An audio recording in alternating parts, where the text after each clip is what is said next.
Assalamualaikum warahmatullahi wabarakatuh. Alhamdulillahirobbil alamin. Wassalatu wassalamu ala asyrofil anbiya'i wal mursalin wa ala alihi wa sahbihi ajmain.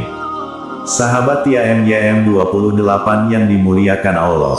Orang yang jauh dari hidayah, maka Allah jadikan dadanya sempit, hidupnya tidak tenang, kebencian terhadap kebenaran, meskipun hidupnya dipenuhi dengan kenikmatan duniawi dengan harta yang berlimpah. Mereka tidak percaya dan benci terhadap risalah agama tauhid, Islam, dan kebenaran yang dibawa Rasulullah Shallallahu Alaihi Wasallam. Sebagaimana dakwah seluruh nabi dan rasul terdahulu, Nabi Muhammad Shallallahu Alaihi Wasallam mengajak mereka untuk hanya menyembah Allah Ta'ala semata, tidak mempersekutukannya dengan suatu apapun. Namun mereka justru menganggap Rasulullah Shallallahu Alaihi Wasallam itu gila. Sebagaimana diabadikan dalam Al-Quran yang artinya, dan mereka berkata, wahai orang yang kepadanya diturunkan Al-Quran, sesungguhnya engkau Muhammad benar-benar orang gila. Quran Surah Al-Hijr ayat 6. Perkataan dan ejekan orang-orang kafir Mekah kepada Nabi Muhammad Shallallahu Alaihi Wasallam, ketika ayat-ayat Al-Quran disampaikan kepada mereka. Mereka mengatakan, hai Muhammad, engkau yang mengaku sebagai Nabi dan Rasul Allah dan telah diturunkan Al-Quran kepadamu. Sebenarnya ucapan dan dakwahmu itu menunjukkan bahwa kamu sesungguhnya adalah orang yang gila atau ada tanda-tanda gila pada dirimu, karena Al-Quran tidak mempunyai arti dan makna sedikit pun, bertentangan dengan pendapat kami, dan menyalahi kepercayaan yang telah diwariskan nenek moyang kami. Allah berfirman, dan mereka berkata, apakah sesungguhnya kami harus meninggalkan sembahan-sembahan kami karena seorang penyair gila? Quran Surah Es-Saffat ayat 36. Apakah mungkin kami menerima sesuatu yang tidak sesuai dengan pikiran dan tidak disukai pula oleh cerdik pandai dan para ulama kami? Mereka membantah Al-Quran tanpa memikirkan dan merenungkan bukti-bukti dan dalil-dalil yang tersebut di dalamnya yang menjelaskan tanda-tanda kekuasaan dan kebesaran Allah. Semuanya itu mereka ingkari dan dustakan tanpa merenungkan dan memikirkan terlebih dahulu.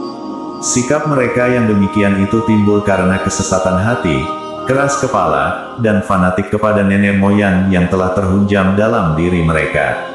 Sempitnya hati mereka menyebabkan berada dalam lautan kemaksiatan. Namun ada seorang dukun yang ahli dalam meruqyah orang gila ini penasaran, setelah mendengar desas-desus Nabi Muhammad Shallallahu Alaihi Wasallam itu gila. Bagaimana kisahnya? Apakah dia menerima hidayah itu? Simak penjelasan lengkapnya dalam video ini. Pada masa awal dakwah Islam, Rasulullah Shallallahu Alaihi Wasallam yang membawa risalah tauhid dan kebenaran, kerap menjumpai berbagai macam tuduhan yang menyakitkan hati dari kaum musyrikin, seperti tuduhan sebagai orang gila, dukun, tukang sihir, pujangga, dan tuduhan lainnya. Meskipun demikian, ketinggian akhlak dan keluhuran budi pekerti Rasulullah Shallallahu Alaihi Wasallam membuat para musuh itu, pada akhirnya satu persatu memeluk Islam. Di antara akhlak yang beliau tunjukkan kepada mereka adalah menjadi pendengar yang baik. Di antara kisah keluhuran akhlak beliau adalah yang dikisahkan oleh Ibnu Abbas radhiyallahu anhuma dalam sebuah hadis mengenai Dimat. Dimat adalah lelaki dari Atsyanuah, yaitu salah satu suku dari Yaman, seorang dukun yang mempunyai keahlian mengobati penyakit gila atau gangguan jin. Desas-desus Nabi Muhammad Shallallahu Alaihi Wasallam gila, berhembus semakin kencang hingga orang-orang Makkah pada saat itu mengetahuinya. Ketika tiba di Mekah untuk sebuah keperluan, Dimat sempat mendengar orang-orang Mekah banyak mengatakan, sesungguhnya Muhammad itu majnun, gila. Di antaranya ada Abu Jahal, Utbah bin Rabi'ah dan Umayyah bin Khalaf dan lainnya. Dimat bergumam, bagaimana kalau aku datangi orang ini? Semoga Allah menyembuhkannya melalui tanganku. Mengapa Dimat sampai terpikir untuk meruqyah Nabi Muhammad Shallallahu Alaihi Wasallam? Padahal mereka belum pernah kenal. Bisa jadi faktor terbesarnya adalah karena Dimat merasa sangat penasaran dengan beliau Shallallahu Alaihi Wasallam. Ini ada orang gila yang sampai menjadi isu utama di kota Mekah, kota yang menjadi pusat peradaban bangsa Arab. Banyak orang gila di Jazirah Arab, tapi masyarakat menanggapinya biasa-biasa saja. Sementara ini, ada orang gila dan masyarakat menanggapinya serius, hingga menjadi pusat perhatian seluruh penduduk Mekah. Pasti ini orang gila yang istimewa. Setelah bertemu dengan Nabi Muhammad SAW, dia menawarkan, "Wahai Muhammad, sesungguhnya aku bisa mengobati penyakit jiwa dengan ruqyah. Apakah kamu mau saya ruqyah?" Namun, Nabi Muhammad SAW tidak menanggapi dengan mengucapkan iya atau tidak. Tapi Nabi Muhammad SAW menanggapinya dengan memuji Allah. Beliau SAW bersabda, "Sesungguhnya segala puji hanya bagi Allah. Kita memujinya, kita memohon pertolongannya, kita memohon ampunan kepadanya. Barang siapa yang Allah berikan hidayah, maka tidak akan ada yang dapat menyesatkannya.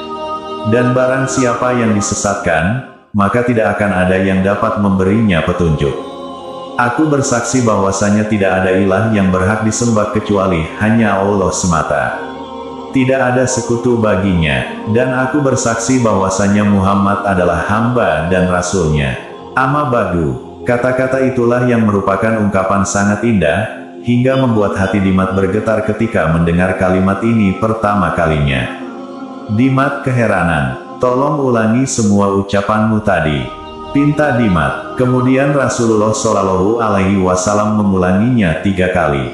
Lalu Dimat berkomentar, "Sungguh aku telah mendengar perkataan para dukun dan tukang sihir, juga perkataan para penyair. Tapi, aku tidak pernah mendengar mereka mengucapkan yang semisal dengan perkataanmu tadi. Sungguh perkataanmu penuh makna, sedalam lautan. Mari ulurkan tanganmu, aku akan berbaiat kepadamu atas Islam."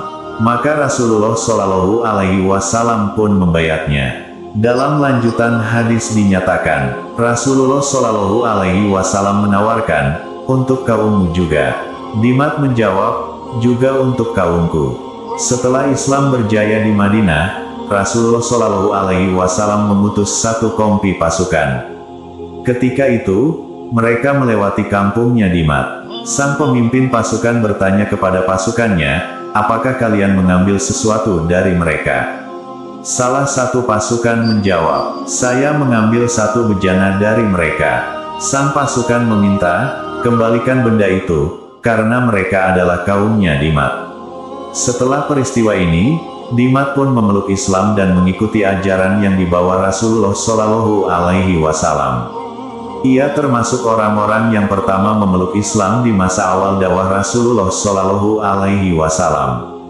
Masya Allah, kisah tersebut disatukan dari hadis riwayat Muslim nomor 868. Hidayah itu hanya Allah yang dapat menganugerahkannya. Tugas kita sebagai Muslim adalah menyampaikan dakwah tauhid dan kebenaran sesuai syariat Islam. Apabila sudah mendapatkan hidayah, maka hendaknya setiap Muslim selalu dapat istiqomah dalam menjalani syariat Islam. Semoga Allah selalu menguatkan dan meneguhkan keimanan kita agar dapat istiqomah dalam menjalankan segala perintah Allah dan menjauhi larangannya. Amin ya robbal alamin. Kami berharap apa yang disampaikan dapat bermanfaat bagi sahabat TIMYM28 yang dirahmati Allah. Kami mohon maaf atas segala kesalahan dan kehilafan dalam penyampaian materi ini. Wallahu alam bishawab. Wassalamualaikum warahmatullahi wabarakatuh.